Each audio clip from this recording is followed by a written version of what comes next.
Hello, everyone. Thank you all so much for joining us. This is Left Think Books welcomes award-winning author Jim Shepard, who will discuss his new book, Phase 6. Tonight, Shepard will be in conversation with acclaimed author Ethan Rutherford. Left Think Books is St. Louis's oldest independent bookstore. We would like to thank all of our supporters, the supporters of Jim and Ethan, and everyone for their outpouring of love for our bookstore. We offer curbside pickup and delivery to anywhere in the country, anywhere in the world. We are now open to customers coming into the store, so you can find this incredible book on display on our front table and throughout the store. Well, in a couple of places in the store. We are you won't find it in the history section, so just to be clear. We are very happy to be able to bring our event series virtual. We believe that events are a way to expand your mind and bring in new thoughts to make the world a better place. We hope that you enjoy this event, and we hope that you support Left Bank Books by purchasing a signed copy for you or for all of your friends at left-bank.com.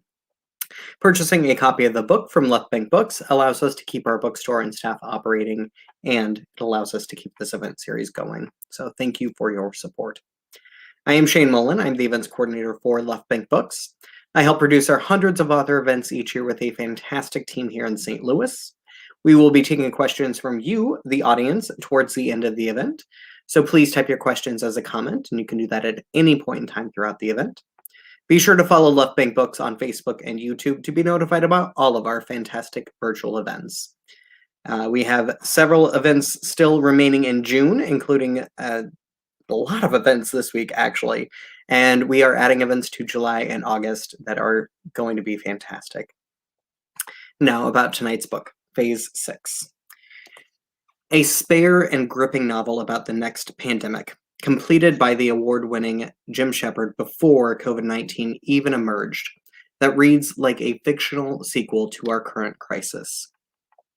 In a tiny settlement on the west coast of Greenland, 11-year-old Alec and his best friend frequent trespassers at a mining site exposed to mountains of long-buried and thawing permafrost carry what they pick up back into their village. And from there, Shepard's harrowing and deeply moving story follows Alec, one of the few survivors of the initial outbreak, through his identification and radical isolation as the likely index patient. While he shoulders both a crushing guilt for what he may have done and the hopes of a world looking for answers, we also meet two Epidemic Intelligence Service investigators dispatched from the CDC, Janine, an epidemiologist and daughter of Algerian immigrants, and Denise, an MD and lab wonk. As they attempt to head off the cataclysm, Janine, moving from the Greenland hospital, overwhelmed with the first patients, to a level 4 high-security facility in the Rocky Mountains, does what she can to sustain Alec. Both a chamber piece of multiple, intimate perspectives and a more omniscient glimpse into the megastructures, political, cultural, and biological, that inform such a disaster. The novel reminds us of the crucial bonds that form in the midst of catastrophe. As a child and several hyper-educated adults learn what it means to provide adequate support for those they love. In the process, they celebrate the precious worlds they might lose and help to shape others that may survive. Karen Russell, the author of Swamplandia, says, "If you've been waiting for the great novel of the COVID-19 era, it's in your hands. I read Phase 6 with a galloping heart, with heroic humor and a poet's ear, an eye for what makes humanity worth saving. Shepard's polyphonic novel of contagion and collapse is also the story of love's unlikely survival in the most hostile conditions." And Colin McCann, the author of Let the Great World Spin, says, "Jim Shepard not only writes at the cutting edge of literature, but he is the cutting edge of literature. He excavates the twin crises of our era, climate change and pathogens, and builds a story that is as poignant as it is true. The writing is stunning, the research is stunning, the after effect is stunning. Phase 6 is a great book for our times, the past, the present, and those that we hope are yet to come." And now about tonight's speakers. Jim Shepard is the author of 7 previous novels, most recently The Book of Aaron, winner of the 2016 PEN New England Award, the Sophie Brody Medal for Achievement in Jewish Literature, the Ribolo Prize for Jewish Literature, the Clark Fiction Prize, and finalist for the National Jewish Book Award. And five story collections, including You'd Like to Understand Anyway, which was a finalist for the National Book Award and the Story Prize. His short fiction has appeared in, among other magazines, The New Yorker, Harper's Magazine, McSweeney's, The Paris Review, The Atlantic, Esquire, Tin House, Granta, Zoetrope, Electric Literature, and Vice, and has often been selected for the Best American Short Stories and the Penn O. Henry Prize Stories. He lives in Williamstown, Massachusetts with his wife, 3 children, and 3 beagles, and he teaches at Williams College. And tonight, Jim will be in conversation with Ethan Rutherford. Ethan's fiction has appeared in Bomb, Tin House, Plowshares, One Story, American Short Fiction, Post Road, Esopus, Conjunctions, and the Best American Short Stories. His first book, The Peripatetic Coffin and Other Stories, was a finalist for the Los Angeles Times Art Seidenbaum Award for First Fiction, a finalist for the John Leonard Award, received honorable mention for the Penn Hemingway Award, was a Barnes & Noble Discover Great New Writers selection, and was the winner of a Minnesota Book Award. Born in Seattle, Washington, he received his MFA in creative fiction from the University of Minnesota and now teaches creative writing at Trinity College. He lives in Hartford, Connecticut with his wife and 2 sons. And his second collection, Farthest South, was published by A Strange Object in April of 2020. And now, without further ado, if you would please help me in welcoming our guests for the evening, Jim Shepard and Ethan Rutherford. Hello. Hi, thanks, Shane. Hi, Jim. How are you? Hi, Ethan. Good to see you again. Good to see you. Thank you for that introduction. It was lovely.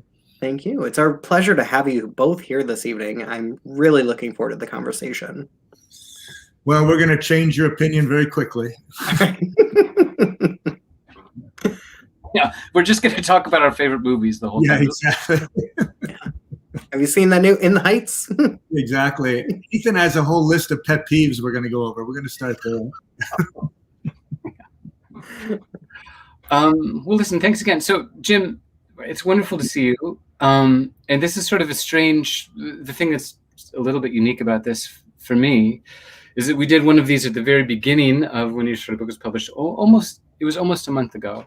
Yeah. And things were sort of like really new. And one of the things that Shane just mentioned besides taking away the Karen Russell blurb, which was my entry last time, but she talked about, or Shane talked about Colin McCann saying, it's nice to be here with the cutting edge of literature, which is incredible, but also talking about the after effect of reading Phase 6, which is right here. It's a wonderful book, and congratulations on it. And I had sort of this really strange, that after effect is real because I read the book, we talked about it, thought about it, and recently, this last weekend, I was driving across the country alone with my dog, just sort of trying to kind of make it through, and I had this real sense of isolation as I was going. And the thing that was really remarkable, and I wanted to tell you, because it's something that hasn't really happened to me before, is that as I was kind of experiencing that kind of isolation and that sort of movement through the country, with the pandemic still very much on my mind, because you have to stop and I'm wearing a mask here, sort of all those things. These characters were sort of after affecting, and it was almost as if that they were there. And it was such a pleasure to have. I was thinking about Alec mostly, but also about Branislav and about Janine and Denise. And it was one of the questions that I had for you. It was a wonderful moment for me as a reader to have those characters kind of jump out of the book, and it was as though they were kind of telling sort of a new story, their same story, but telling a new story to me as we were kind of driving across the country in a different context where it almost feels like we're kind of pulling out of the pandemic. Right. It made me wonder, though, and it's a question that I've received about writing characters. If these characters for you, and I also find myself thinking about Minert and Noose from Love and Hydrogen all the time. I think about Aaron and the characters that you've created over the course of your career and in all these wonderful books. They jump out for me sort of as the reader, and I think about them a lot. I was wondering if you have that as the person who's written them. And if these characters, in particular, Alec and Janine, or I mean, any characters you've created, if you still sort of think about them in that way, if they have that kind of shimmering after effect, or if the book is just closed, they've done what they needed to do and you just don't think about them.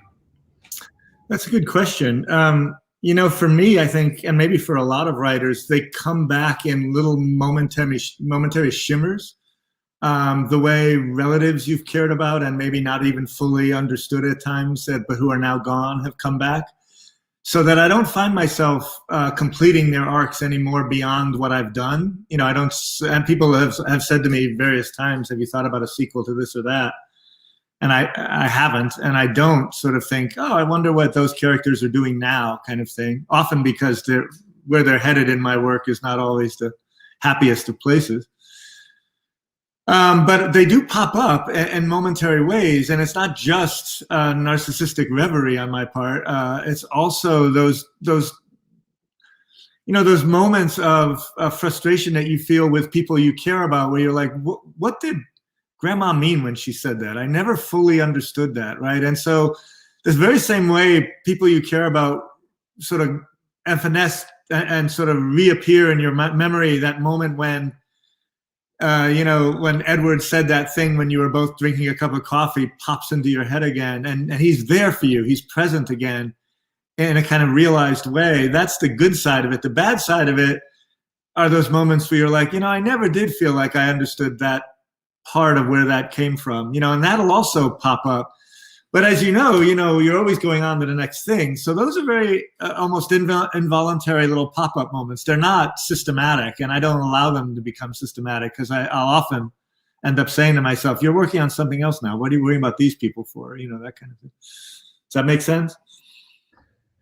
Yeah, it does. It does make sense. I mean, it's a version of how I sort of would answer that question too. It just was interesting to me because in minor news you go, well, we know where they ended up. The Hindenburg exploded, right. And in these characters, I mean, and in this story, I was talking to Charlie Baxter actually about Phase 6, which just a wonderful conversation about. I was there to hear that. And at the end there's Alec, and he's waiting for his food to sort of come to him, and it's just when he's sort of stopped in kind of that. A moment of stillness in total isolation, waiting for that to come. It's really haunting, and it was a really beautiful end. There's two of our writers, Margot Livesey and Charlie Baxter, are the sort of poets of those people who are waiting for the world to grant them a little bit more kindness, and that wait is probably going to be longer than we think. And the poignancy of that, the sadness of that, both of those writers handle so beautifully. And of course, in some ways, they're just brilliantly empathetic and imaginative, and in some ways, they're channeling their own experiences and experiences of children around them. That sense you have of, I guess the world is not going to nurture me at this moment. I guess the world is not going to. But the way that hope never goes away is part of the warmth of both Charlie and Margot's work, and that hope for the warmth is what leaves, what gives the lack of warmth that results, I think, so much power, right? Because you think, oh, come on, right?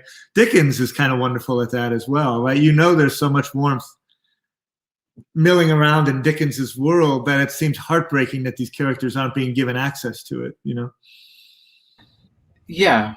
No, I do. And here's a moment. You're so incredible with kids, and not kids, young adults, and sort of the younger experience. And then here's a moment that, these are the moments in the book where I really was like, oh, because one of the things that's so difficult that you do so well is that the virus itself it's invisible, and it's like trying to sort of see crows by night by sound. It's the way that you describe it is incredible, but when it lands with people and sort of has that effect is when it really lodges. And there's a moment that I think speaks to what you're saying, that is you versus perhaps maybe those other writers, where it's a whole family has sort of come in to the hospital, and there are these things that we have seen from our experience of COVID, where a maternity ward is now being used as a morgue.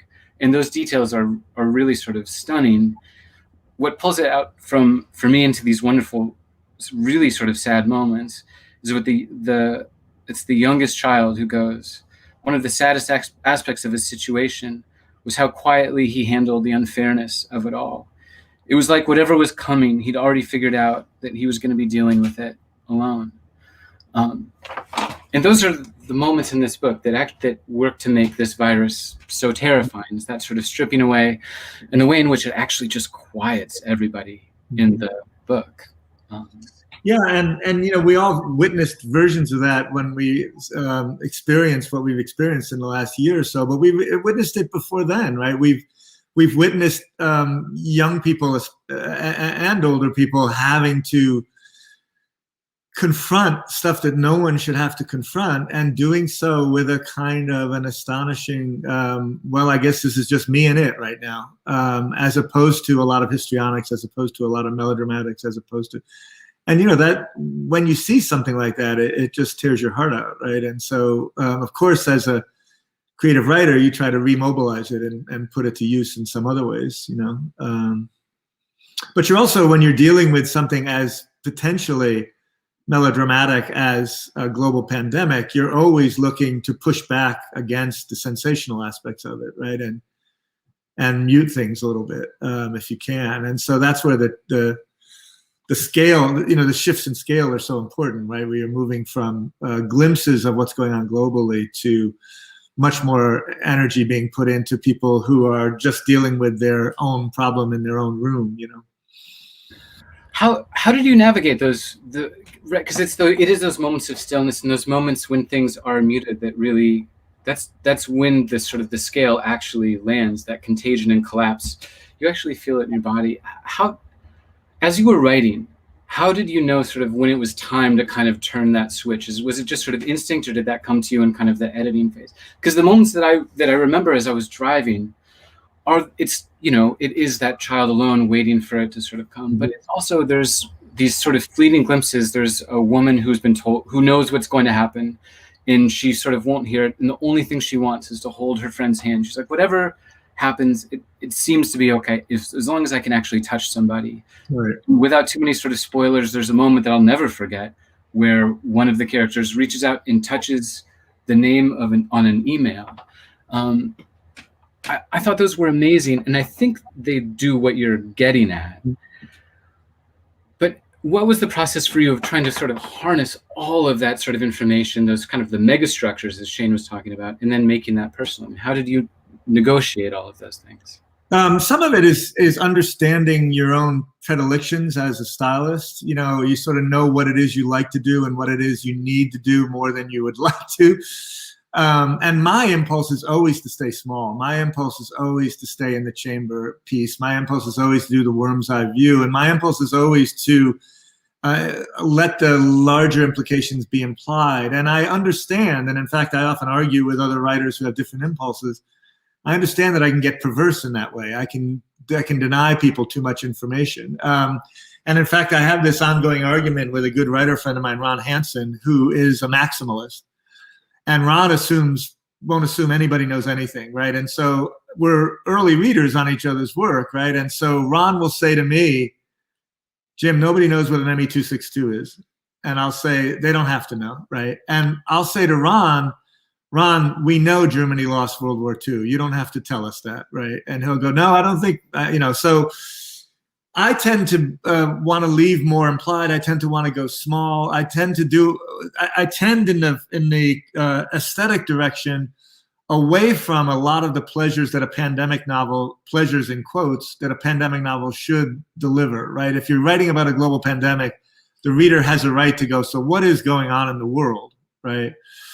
And so my tendency as I was writing it was continually to have to remind myself to remember, you have to check in with how things are going. And it felt actually a little bit like not what I wanted to be doing. And I think the book, as the editing process continued, I delivered the book as COVID was breaking. And my poor publisher was like, well, now what do we do, right? And once it was decided to sit on the book for a while, what that allowed me to do was, as the country became educated about pandemics in general, all sorts of exposition I was able to cut all sorts of exposition. So a lot of global stuff started to disappear because all the stuff that I felt like I had to make clear to readers, the readers were being force-fed anyway, were being forcibly educated in. So a book that was already pretty slim, and I tend towards slim novels, was getting slimmer and slimmer, which was fine with me. My tendency is to do everything as economically as I possibly can, I think. And that's why I put less food on my children's table, I think. Yeah. Let's go. Could we make this smaller? Would that work? Okay, exactly. I took a quick question about that, the editing process. And then I also wanted to, or maybe quickly, because you mentioned Ron Hansen, but you guys you collaborated on a screenplay, right? Yeah, a couple screenplays actually. And so is that, I mean, did that kind of conversation happen with you guys as well when you were? It did, of course, but in the case of screenplays are wonderful to collaborate on because ultimately the thing is not going to be yours anyway. And so exactly, like I could never collaborate on fiction, right? And have somebody go, oh, I don't like that sentence. I'm like, well, tough shit, that sentence going in. But if you're doing a screenplay, it's very likely that whatever you're fighting about is not going to be in the final movie anyway, right? You're sort of building a table for somebody to then take and do whatever they want to. And so screenwriting seemed like the perfect way to collaborate because you already understand that in some ways you're relatively powerless. And of course, you also hash it out somewhat in advance and you sort of go, well, here's what I'm imagining. And if you don't think you're on the same page, don't do it, right? But it is quite a bit less fastidious in terms of what you imagine is going to stay precisely the way you designed it. And so that's quite liberating. You can just sort of be like, you know what? We're not going to solve it. Let it be. Someone else is going to do it. Or it's a little bit like if you knew somebody was going to take over your collection of stories but a radically different take on it and was just going to do whatever they wanted with it. And you're like, okay. Yeah, I guess I'm not going to spend the next 4 days on this sentence then. Right. Well, I'm going to get it as good as I can get it, but I'm also well aware of the fact that I'm not the last person who's going to put eyes on it. So one of the questions that I had, this is about research again, and you have a wonderful essay, and I teach to my students all the time, and it really opens them up, sort of using, how to use fact, writing fiction from using history and facts, right? And one of the things that you sort of mentioned in there is that sense of research is a way of sort of enlarging your contact with the world, and it's your particular way of letting the world kind of teach you what it is that you, in fact, are so interested in. Mm-hmm. One of the things that I think is really interesting about this book, and I found it incredibly terrifying, and everything that you did, I mean, and it just rhymed. I mean, the timing I thought was so uncanny. You had imagined this book and this world and this pandemic before before COVID. One of the questions, and you talked about the ways in which that, in some ways, that made pulling chunks easier because it's not shorthand, but you can go, oh, we all know what this isolation is like. We all have a sense of what it means to not be able to touch somebody as they're sort of experiencing this. Was there anything that, as you kind of, because you were doing the editing during COVID, I think, was there anything that that you found yourself being sort of taught by the experience of going through this yourself that put pressure on your imagined world that kind of changed pretty drastically something you had thought, or maybe even on the detail level?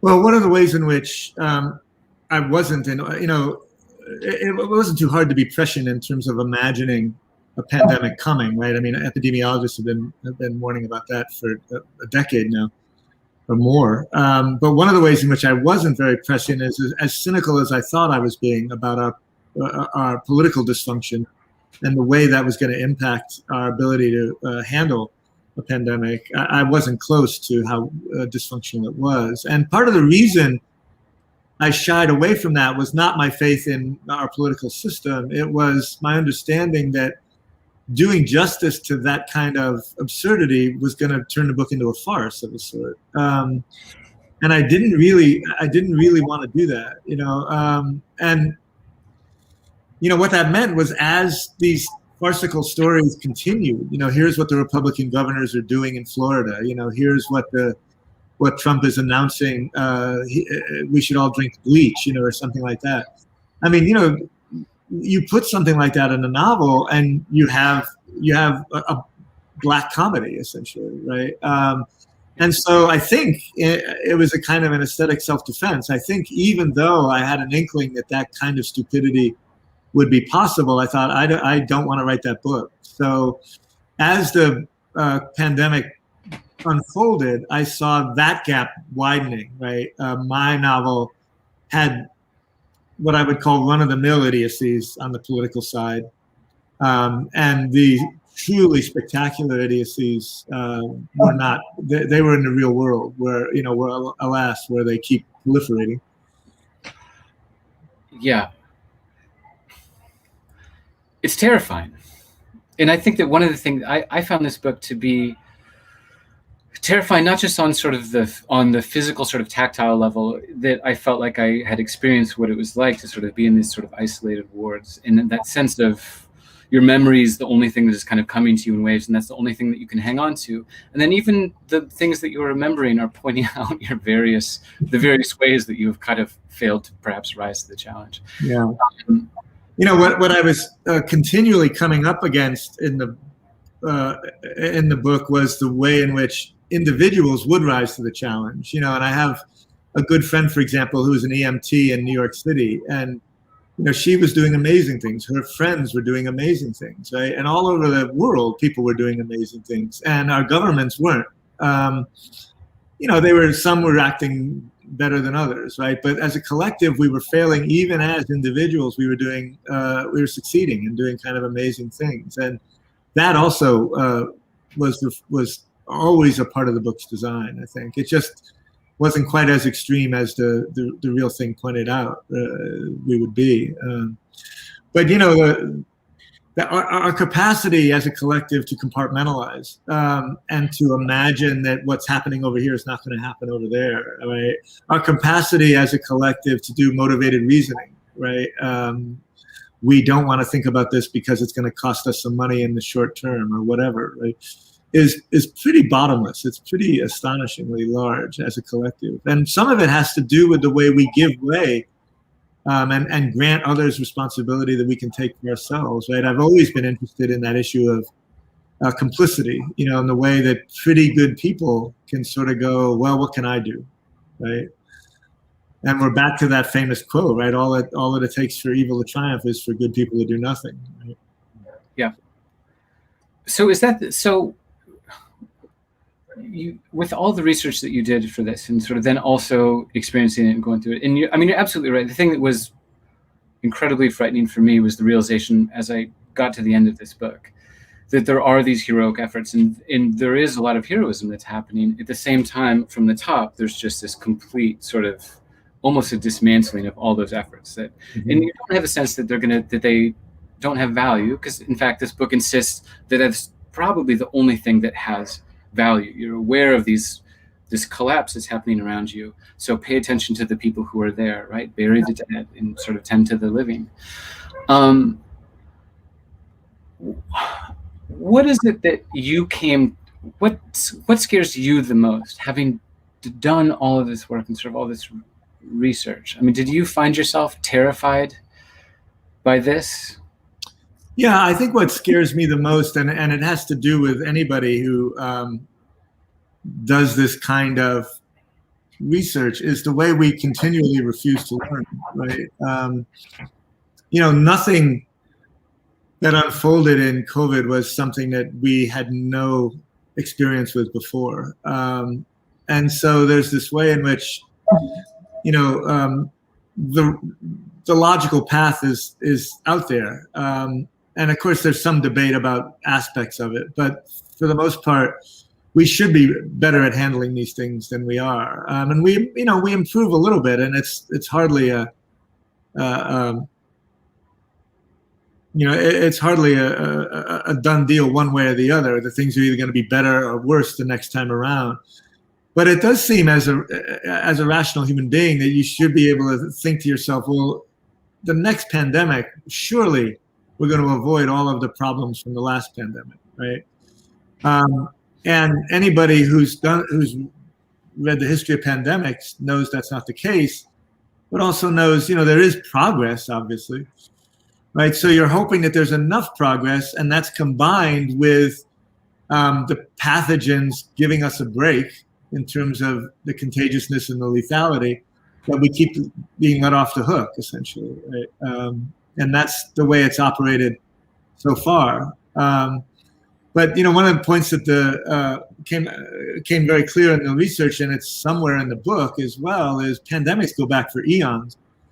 And some of those pandemics that are now lost to our history are way more devastating than the ones that we managed to remember, right? We think of the Spanish flu in 1919 as the sort of gold standard of pandemics, and in not in terms of geologic time, but in terms of microbial time, that's an eye blink away, right? So, I'm worried about a lot of things, but then I tend to worry about a lot of things.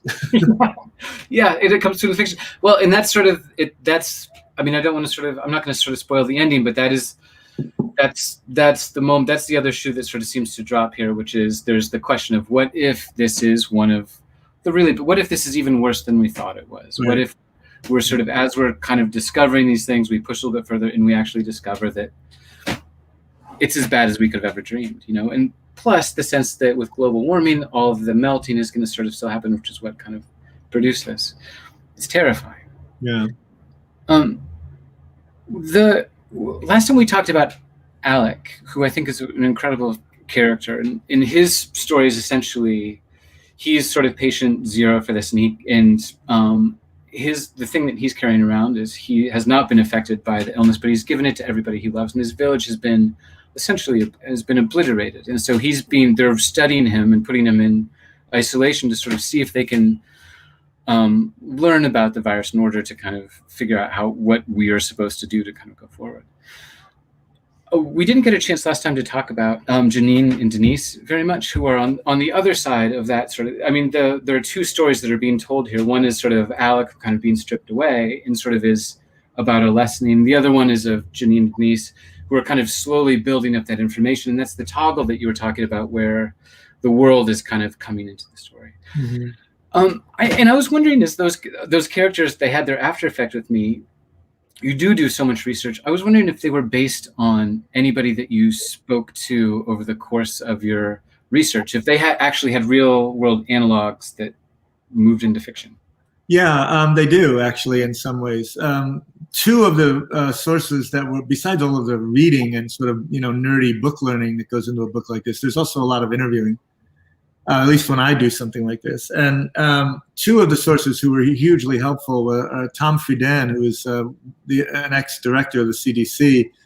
And he was really helpful early on, especially about how the CDC would react in terms of the boots on the ground in the first couple of weeks. What happens when you get there? What are you doing? How is it? What are you worrying about? That kind of stuff. Then he got completely swept up in the pandemic stuff because he was like the guy on CNN every second night, essentially. And so he had to finally say, look, Jim, I can't do this anymore. Just one more question. And I was like, well, you're going to help the world instead of my novel? What's that all about, right? Like the deadline.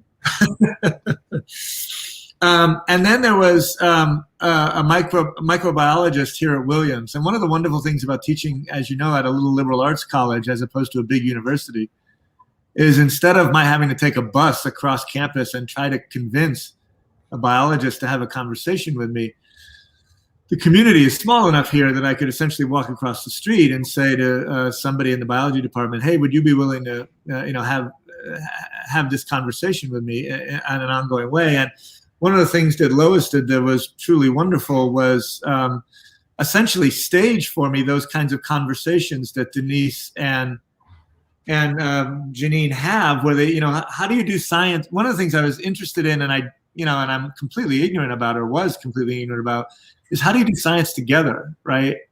You're not only sitting there looking for your data, you're also bouncing ideas off somebody all the time. And what that looks like, how that operates, and how you do it with enough shorthand that it's persuasive on the one hand, but on the other hand, it's actually giving the reader some information that the reader needs. That's really, really tricky. And what helped in my case was I was the idiot, right? So when I was talking to Lois, she had done it down for me. But as far as I was concerned, it sounded very scientific, and I think if it had been two microbiologists and one was in my position, they would have gone, why are you talking like that? I know what you mean, right? So what we were able to model was a way of sounding like two scientists talking to one another that I think scientists reading it would go, okay, they're spelling a little bit more out than they normally would.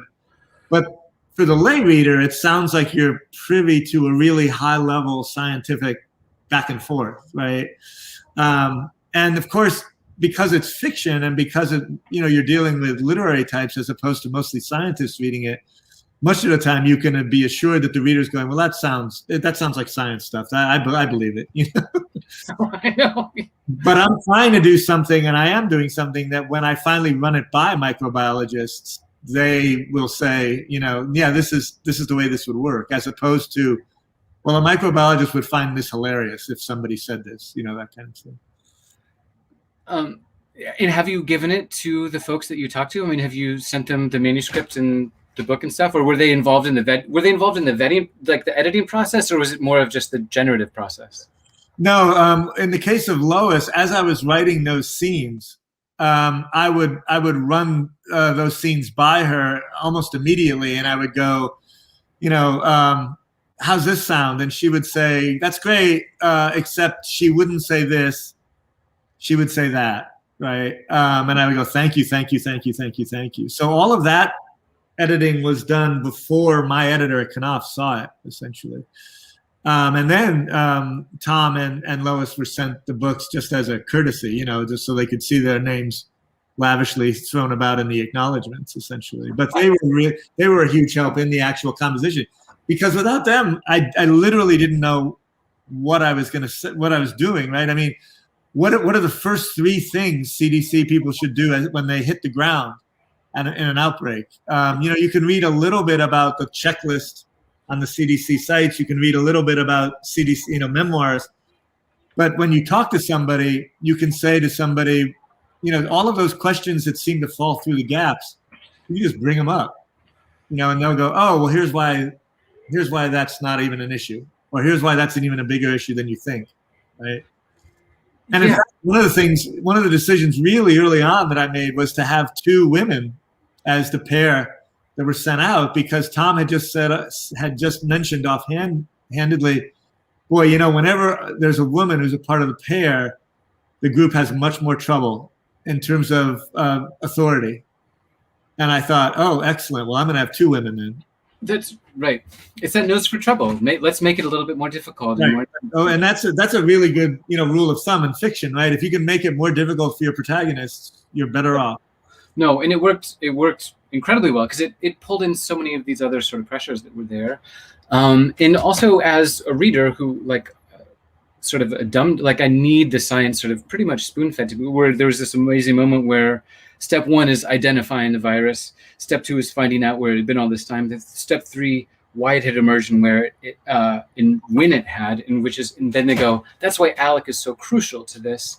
I needed that walkthrough, and it was great. And to some degree, they were acting, it was almost like being in a detective novel. Yeah. And that you sort of have that stand-in in the way that they were explaining to each other. I thought it was incredibly effective. And that's also why, I can write I can write a novel about a pandemic, and I would never want to write about a nonfiction book about a pandemic, right? Because what I could do was go, what would be cool if, even as you're thinking of all this horror, you're also as a creator, you're trying to operate as a 10-year-old, right? And you're like, what would be cool? What would be pleasurable for the reader? And so I'm thinking, what about if you literally couldn't identify what it was, right? And, so early on, I could go to my microbiologist and go, there are a lot of examples in the history of pathogens of people going, I have no idea what this is, right? And she would be like, absolutely. And then I could say to her, all right, in 2020, with the entire global community, medical community, trying to figure out what this is, what kind of pathogen would just stonewall them? What would, if you were going to design something that would frustrate everybody, what would you design, right? And I've always been fortunate enough to work with people who, when you throw the problem in their lap, they have fun with it, right? Yeah. And so then suddenly I'm writing a detective novel, right?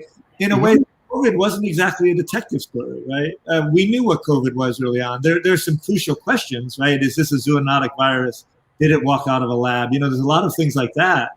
But what is this? No, we know what it is, right? And that's scary enough. But when it's like, we don't even know what we're dealing with, that's just terrifying, right? Yes, and it works beautifully. It's really terrifying. And then there are those wonderful moments, and it allows them also into their character, because it would be like, this is what we want. We want this to be this particular way. We have these desires. They both admire and want to be Jon Snow, who found that it was sort of the handle that, and it sort of really simplified something that was, and it propels the book in a really wonderful way. I have one more question, and then I think Shane's going to pop on and then do some, because we have some comments here on the side. Right. And this has to do with endings. I think that you were the king of endings, like and one of the things that I've always loved about your work, and I've heard you talk about it, is that when you're writing historical fiction, and say, for example, like in Love and Hydrogen, they're on the Hindenburg, to some degree as a writer, you were freed up because the thing's going to crash. So you don't necessarily have to show the crash, or the reader knows where that's going to go. And it allows you at the very end to kind of redirect and refocus the reader's attention to say, yes, this happened, but here's why I'm telling it to you. Here's what was important. This was about that whole time. It works so beautifully. In the same with the Book of Aaron, you go, well, we know where this train is headed, and perhaps what if we refocused here? And it becomes incredibly moving, to almost an act of will to move the camera like that. Yeah.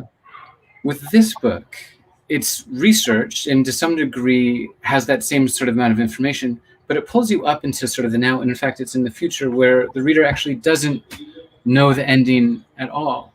And I was wondering if you had any thoughts about, like, what was it like to write in that mode where history doesn't tell you where this is going to land?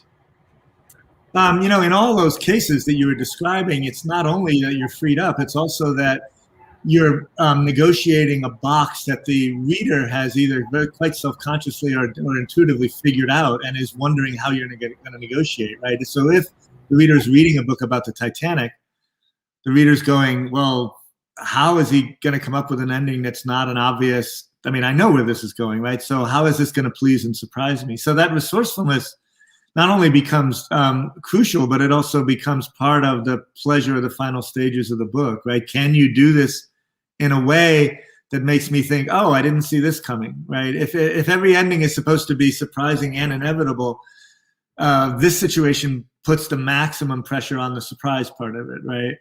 And in this case, I think you've articulated it quite beautifully.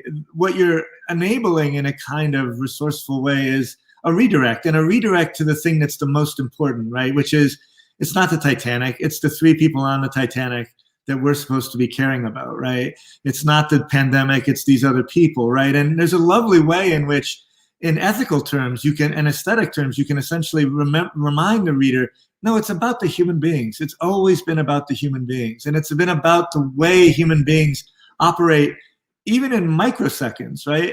One of the great examples of this in our literature, our contemporary American literature, is Toby Wolfe's great, Bullet in the Brain, right? Where the bullet is going through the guy's brain, and Toby's reminding us that we can take as much time as we like, because this is not only brain time, but it's story time, right? So as the bullet's going through Ethan's brain, here are all the things Ethan didn't think about, right? And this could go on for 100 pages, right? So that redirection is, I think, a profoundly humane thing. And that's also what allows an enormous amount of compassion and warmth to come into a book, even at a moment when you're thinking, well, this seems pretty dire, right? And, right when you think, how is that possible? Then you think, well, wait, that's how we live our lives, right? I mean, we look at our children and we think, these children are going to die at some point, and I'm going to die at some point, and they're going to have to live with my loss. And we don't, at that point, throw ourselves onto the floor and turn into despairing zombies. We go on because we think, but right now that hasn't happened. And right now we have this moment, right? And this moment, and of course that helps us cherish it, right? Why wouldn't it help us cherish it? Right? And that's a profoundly humane thing. It is, and I love it. And that's one of the things that, for me, that was the after effect in the way that this particular book instructs, which is pay attention, be present. This may or may not happen, but pay attention and be present. Yeah. Jim, thank you. This was wonderful. Shane, let's open it up to you and for some questions from folks. Absolutely. While the audience thinks about some of the questions that they might have, because we do have a question from a local author professor that you may have already answered, but it might be something to think about in re-answering in a different way. But my question, yeah, it's like completely what I said earlier. Scrap that. Blow it out. So as a bookseller, I had two very kind of polar opposite type of customers last year. I had the ones that were wanting to read everything they possibly could about the pandemic, about like history, books set in the pandemic, kind of disaster novels, looking for some like kind of reassurance that the world that we're living in is not the worst. Right. And then I had the opposite, where I would try to convince people to read like Station 11 or End of October. Is that the right? Gosh, I feel like I have that wrong. Literally the way you're supposed to say it. Yeah. Yeah. With your voice going up at the end. It's by Colin McCann, I think. Yeah. Oh yeah, that's right. That's the one. So like I would try to convince them to read these beautiful kind of apocalyptic novels, and they would just say no, and that's way too scary for me right now.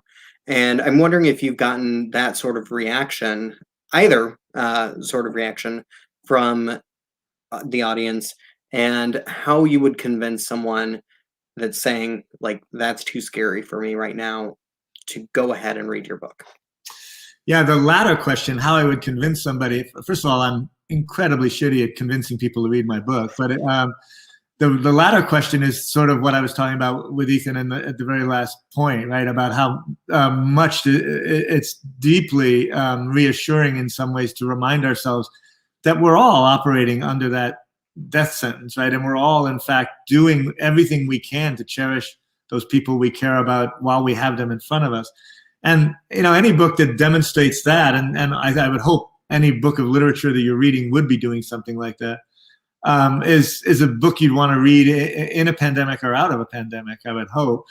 In terms of the first part of your question, have I gotten a lot of responses like that? One of the things that's been a hilarious trope in the reviews, and the reviews have been mostly pretty wonderful and wonderfully generous, but almost all of them begin with, well, if you have to read one of these pandemic books, and of course you can imagine readers going, I actually don't have to read one of these pandemic books. So, and I do think that was the dilemma that the publisher was facing as well, right? Early on, there was a lot of people going, what the heck is a pandemic? I need to find out. Very quickly, though, it became, well, this is the last thing I want to read about, right? And so what Knopf decided, and I think it made sense to me, none of us exactly knew what the right course of action was, well, maybe with a little bit more distance, we'll be back to a position of, this has been a harrowing thing, but let's learn more about it. Let's learn more about what it's like for human beings to engage this kind of thing, right? But I don't think anybody who's sort of in marketing would say, oh, eureka, what an opportunity Jim has here, right? Because as pandemics go as a subject, I don't think you're just getting a huge group of people wanting to read about them. They're a grim subject in a lot of ways. Yeah. And yet I do. And yet you do. Yeah. Which is part of why we bonded so immediately, Shane. Yeah, like I love disaster novels. Yep. All right. So, question from Edward McPherson, who's Edward. Yep. Edward's great.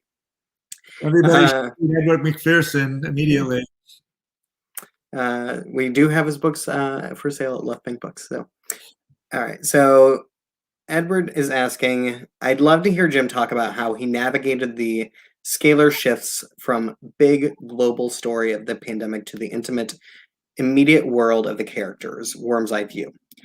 Did you tinker endlessly with the balance to find the sweet spot? Did you have to pare back one or the other? And then he says, oh shit, Jim just sort of answered that. So, which you did. But I think there are definitely some parts of the question, like the tinkering and the, that you maybe didn't. Yeah. As I was saying to Ethan earlier, I was pairing it before the pandemic's unfolding made clear that I needed to pair more and more and more. And it was an interesting conversation with Deb Garrison, my editor, as well, because she would sometimes say, I don't think you even need this, and I'd be like, really, great, I could lose that too, right?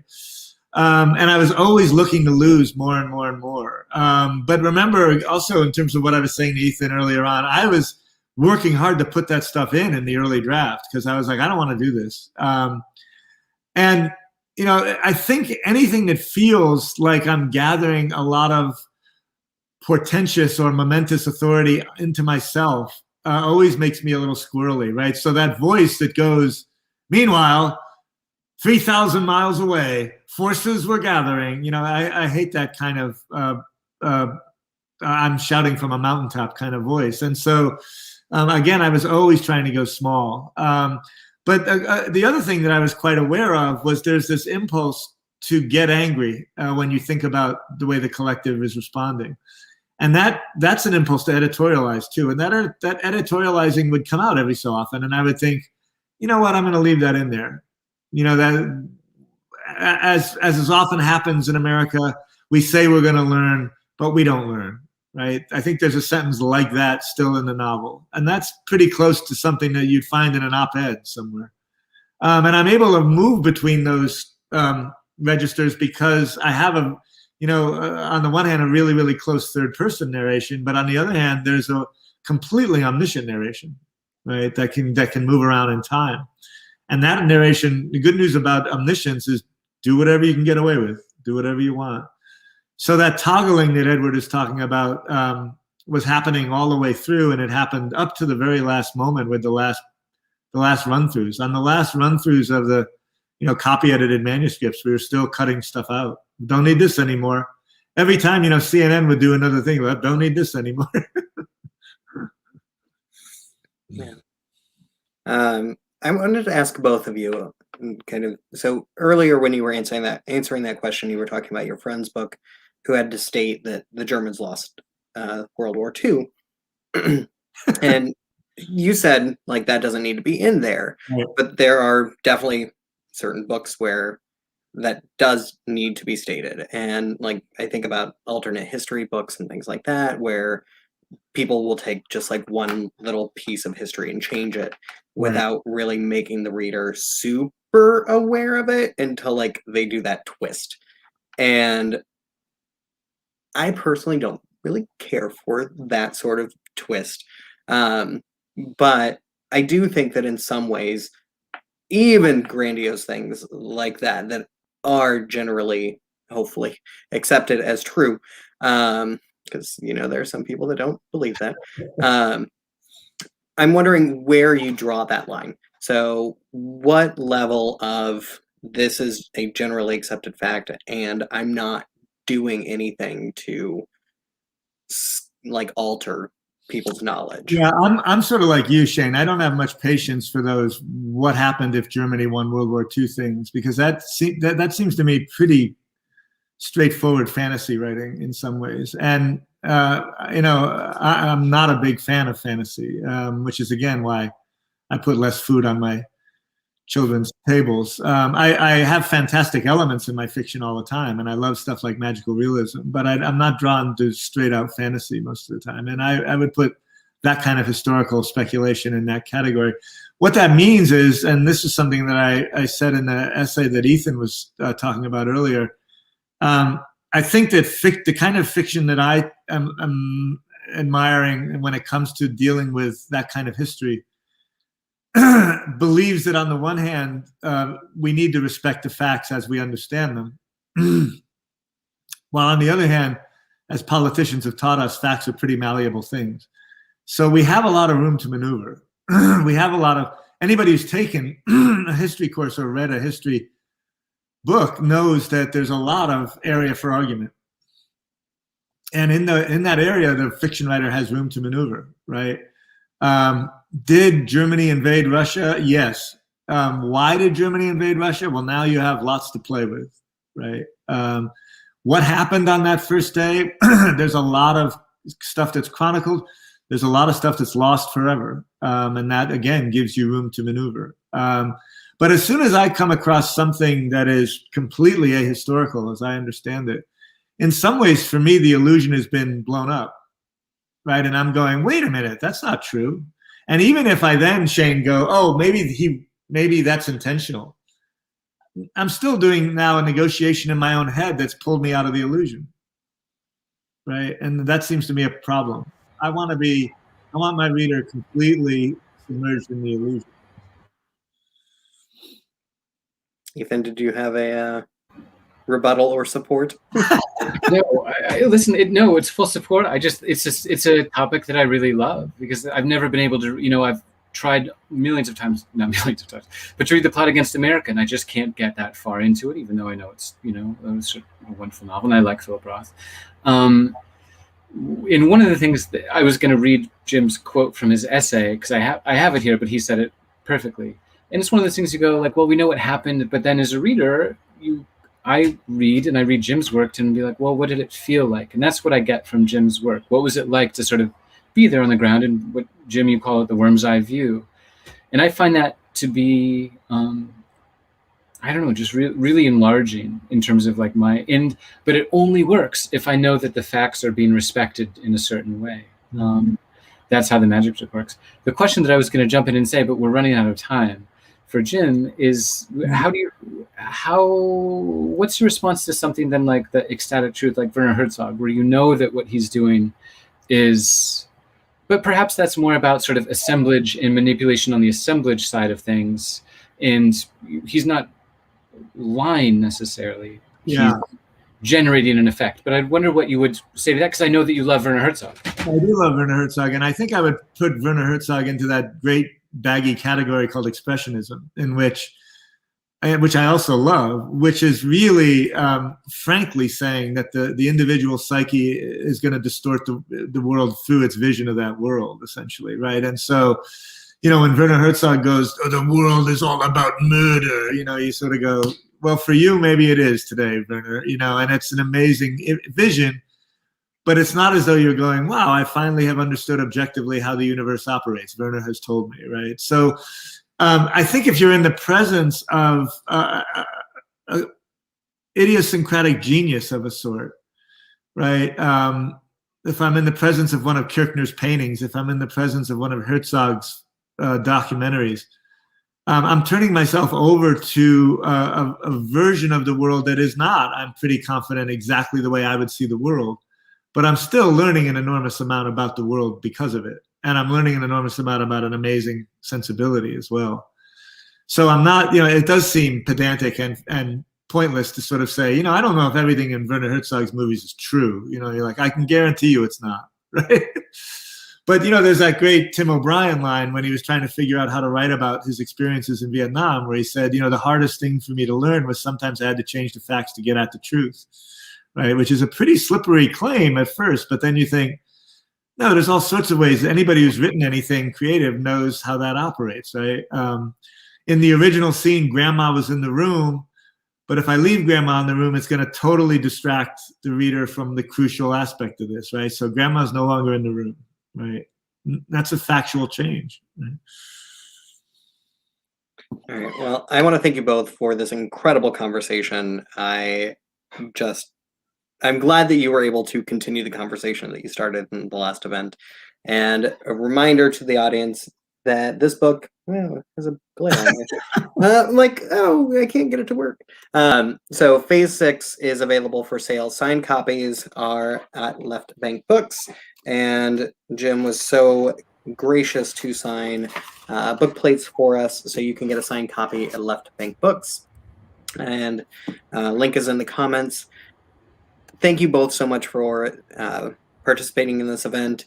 Audience, be sure to check out our event calendar on our website, also on YouTube and Facebook. You can follow us to find out about all of our incredible events. We have a ton planned, including this event tomorrow, Laura McHugh, What's Done in Darkness, and a ton of other incredible events. So we hope that you have a great rest of your evening, and we will see you again really soon. Thanks, Shane. And thank you, Ethan. Those were great questions and a great conversation. Yeah, thank you, Jim. It's a wonderful book. Congratulations. Take care, everybody.